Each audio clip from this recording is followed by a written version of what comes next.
Hello বন্ধুরা, কেমন আছো সবাই? আজকে একটা নতুন ভিডিও নিয়ে চলে এসেছি কল্যাণীর বই মেলাতে। এই মেলাতে এপার বাংলা ওপার বাংলা থেকে অনেক পাবলিশিয়ার্সটাই আসে। তোমরা দেখতেই পাচ্ছ চারিপাশে কত বইয়ের দোকান, বিভিন্ন বিভিন্ন নানা রকমের বই সব এখানে। বই মেলাতে গিয়েছি আর বই নেব না এটা কখনো হয়? আসলে খুঁজতে খুঁজতে আমার পছন্দের বই হুমায়ুন আহমেদের হিমু সমগ্র তা একটু খোঁজাখুঁজির পরেই পাওয়া গেল। পরে দেখি কয়েকজন দাদারা বেশ সুন্দর সুন্দর গান গাইছিল। 10 সেকেন্ড একটু দাদাদের গান শুনলাম।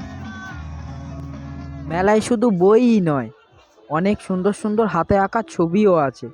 চলো পুরো মেলাটা তোমাদের একটু দেখিয়ে দেই।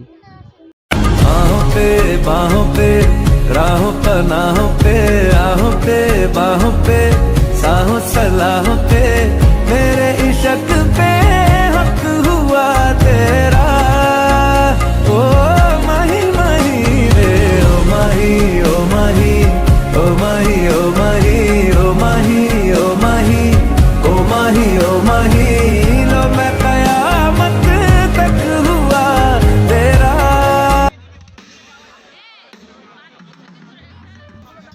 ও হ্যাঁ, আর একটা কথা আমি তো বলতে ভুলেই গেছিলাম যে বই মেলাতে আমাদের অনুপম রায়ের কনসার্টও ছিল। সো আমরা এনজয় করতে থাকি, আর তোমরা ততক্ষণে চ্যানেলটা একটু সাবস্ক্রাইব করে দাও। আর যারা যারা কল্যাণীতে গিয়েছিলে বই মেলাতে তারা একটু প্লিজ নিচে কমেন্ট করে দাও।